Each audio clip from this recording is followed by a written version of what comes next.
Hi, it's me again. So, sana okay na po ang bawat sa atin. Maraming salamat po sa patuloy na inyong pagbisita sa aking mga video tutorials. For today's video guys, isi-share ko naman sa inyo kung paano ako magbayad ng aking pag-ibig contribution gamit ang GCash.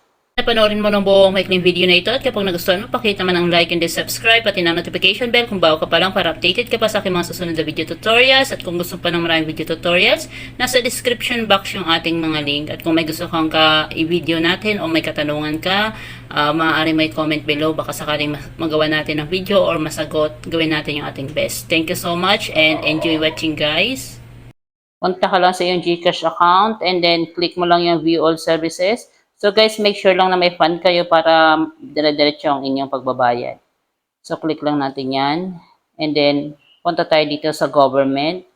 Once na na-click natin yan, lalabas lahat ng mga agency na pwede nating bayaran under ng government tulad ng mga tax, SSS, yung mga blinag ko guys dati, ganun. So, napin natin yung pag-ibig dahil yun ang ating topic. Ayan guys, meron ditong tatlong klase ng pag-ibig, employer, OFW, and pag-ibig contribution. Ito guys ang ating babayaran. So click lang natin yan. Ayan, waiting, mahina yung ating signal. And then ayan na guys, nakalagay dito, popost daw siya within 3 business days. So, lagay na natin yung amount dahil 300 ako per month, magbabayad tayo ng 3 buwan. So, may charge siya guys na 5 pesos.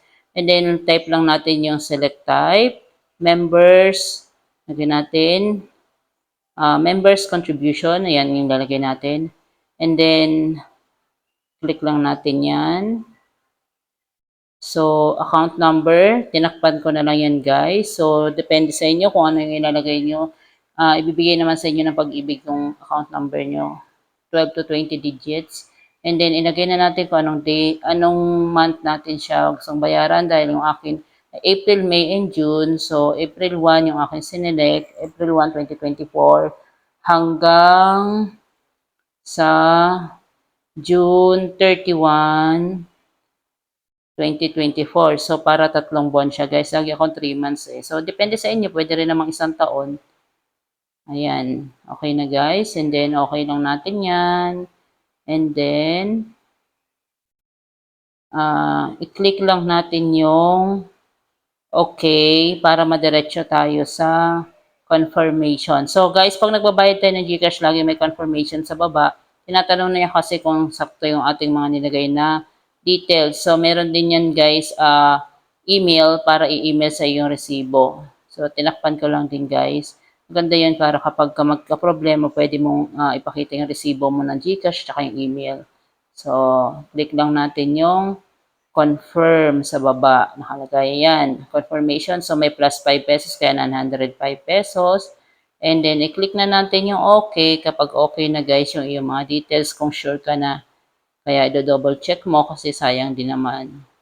So, once na okay na, dire-diretso na lang yan. I-click ulit natin. Taas natin. Ayan. So, medyo mabagal yung ating signal. Pasensya na guys.